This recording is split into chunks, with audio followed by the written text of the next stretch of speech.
In true Brad Holmes fashion, the Lions have made more moves to maintain core pieces of their depth for their roster as they get ready for the next season in 2024. We're going to talk about it really quickly in this episode, folks, so stay tuned. What are we? What makes us what we are and what we're going to be? It's grit. It's what we started with last year, guys. Doesn't matter if you have one ass cheek and three toes. I will beat your ass. Can definitely compete with the big dogs. 10-5 end zone touchdown Detroit Lions. You guys are unbelievable, man. I'm telling you. We are driven by Detroit. Hello, Lions fans, and welcome back to yet another episode of MCM Motor City Mania. I'm your host, David T. Pike, and as always, we're diving on in. So, here's the thing, folks. Not going to take a whole lot of time with this episode, not going to take a whole lot of time with this segment, because let's be entirely fair and honest, this is not something that we really need to discuss a whole lot about. It's not something that has a whole lot of analysis. It's not something that we really need to get into a whole bunch of in the weeds and try and figure everything out. This is just simply one of those episodes where all we're really doing is providing a quick update, talking about it a little bit, having a good time about it, and then we're going to kind of just, move on.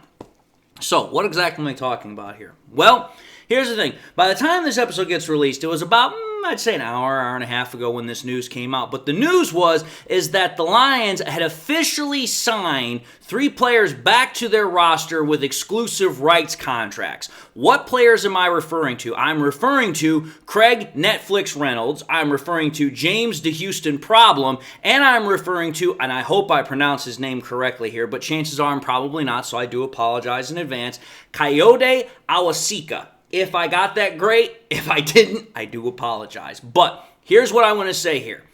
Most of these guys, when we take a look at what they provide for the Lions roster at this point, they're not really going to provide much of anything. We have to understand the situation for these 3 guys.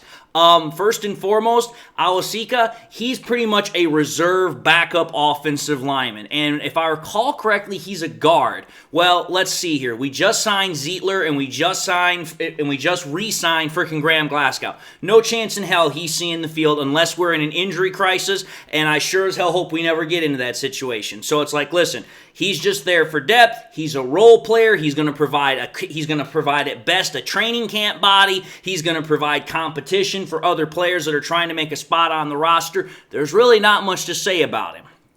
Then we get to the other 2 guys that are more prominently known by Lions fans. The first one is Craig Netflix Reynolds. Craig Netflix Reynolds, and I'm just going to refer him to as Netflix because that's just what we normally go by with him. When it comes to Netflix, this was a guy that back in 2021 kind of became like a little bit of a hometown hero. He kind of became a fan favorite because he was one of those guys that, hey, he had a really cool story, had a really cool background about how he made the roster, his upbringing, and everything else that kind of came into him becoming a member of the Detroit Lions. And when he was in 2021 with the Lions, he had a game or 2 here where he actually performed really well. So it kind of made him a fan favorite. The real problem, though, for Reynolds at this point, or Netflix, is that he's been pretty much outdone on the roster. There's no real point for him. And I hate to say it that way because I think that he does have the ability to provide something to the roster. But realistically, Netflix at this point, all he is a special teams player. That's really the role he's become. He might get a breather play here or there for when Montgomery or Gibbs are tired or need a breather, but that's about it. Because, as I said, his role to be in the backfield has been almost ridiculously, severely diminished, if not completely removed, because of the fact that we have David Montgomery and because of the fact that we have Jahmyr Gibbs. There's just no real point for him to be in the backfield unless we're either one dealing with injury or one of the guys needs a small break in the middle of a game. So for me, it's like, I like Netflix. I like what he provides to the team as far as a player. I like his depth. I like that.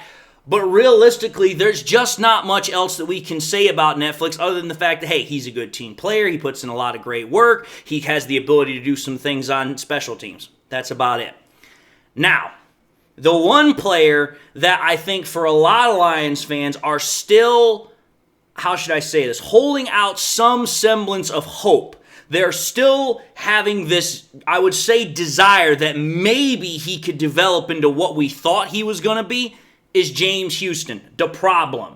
When we had him in 2022 over the last half of the season, so from pretty much Thanksgiving game all the way to the end, it looked like we had found a literal diamond in the rough. It looked like, dude, this guy came out of nowhere and he just took the league by storm, because it was like, listen, when you get 8.5 sacks over the last 8 games, you're doing something really damn good. You are being a tenacious person. You are being a violent defensive edge rusher. You're getting after the quarterback. You are providing a much needed spark on the opposite end of that defense that Aiden Hutchinson not only desperately needs, but has been crying out for a while now. It's like, listen, he needs help. And it looked like that James Houston, a 6th-round draft pick that we got out of the draft in 2022, might be the answer to that solution.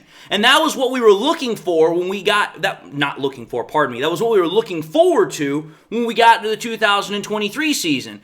However, though, James Houston fractured his ankle, and that was it. He was done. We didn't see him again until the conference championship game, and even then, he really didn't do much. So at this point now, it's like, well, what do we actually have with James Houston? It's kind of a bit of a big question mark. We really don't know. And it's only going to get worse because there is expectation that the Lions are probably going to add an edge rusher in the draft. Plus, on top of that, the Lions went out and they got Matthew Betts from the Canadian Football League, who was the defensive player of the year from the Canadian Football League. So it's like, there's some competition for the edge rusher role that's already in camp, that's already with the team, but then we're already expecting on top of that more is going to be added before we actually even get to the mini camps, before we actually get to the training camps. So it's like, are there people that are still holding out hope that James Houston can do something? Yeah, they are. But again, I got to kind of be honest with myself, and I got to be honest with the situation for what it is. I really don't see James Houston at this point being nothing more than a pass rush specialist in his career. And it's only on certain downs, because it's like, listen, I take a look at James Houston, and yeah, he has great flexibility. He has great burst off of the edge. But the problem is that for an offensive tackle that has got long arms or has that great first kick step ability to get out of his stance, it's going to make things very difficult for James Houston. So it's kind of like it has to be a certain special situation in which James Houston can really take advantage.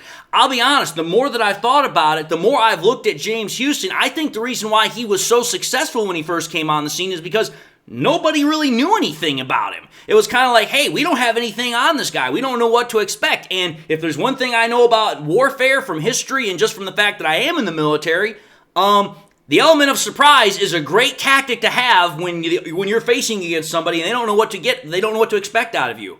So for me, it's like, now that everybody knows what James Houston is, what his element is, it's a lot more easier to prepare for that. And I don't think that's going to work as a full-time starter for the Lions. Hence the reason why they went out and got Betts, and they're going to give him a try. Hence the reason why I think the Lions are going to add an edge rusher in the draft. So when I take a look at these moves to sign these guys to exclusive right contracts, the way I look at it is all the Lions are doing is maintaining vital depth pieces. They're making sure that the depth for the team is held intact, so that way, hey, if we lose a starter, we've got guys that we know, that we trust, that can come in, step in, do the job to get us through those points where we might be a little bit short. That's the only thing I see this as. Are these good players? Yeah, but are they starting quality players? I'm sorry to say it, no, they're not. I wish them the best of luck, but this is me being 100% honest about the situation. So is it news? Yeah, it is. Is it good news? Yeah. But is it news that I'm going to be jumping and be like absolutely over the moon joyous over? Not really, because there's not really anything about it that is like, wow, this is super fantastic news. It's just like, hey, we're keeping vital depth pieces with us, so that way we keep the team all together. We keep that core group together. Whether they're starters or backups is irrelevant. This is why I said this is a Brad Holmes kind of a move. It's like, hey, these are guys that Dan Campbell and Brad Holmes like. They're going to keep them together, and that's exactly what this is. Pure, simple point, end of the discussion. That's it.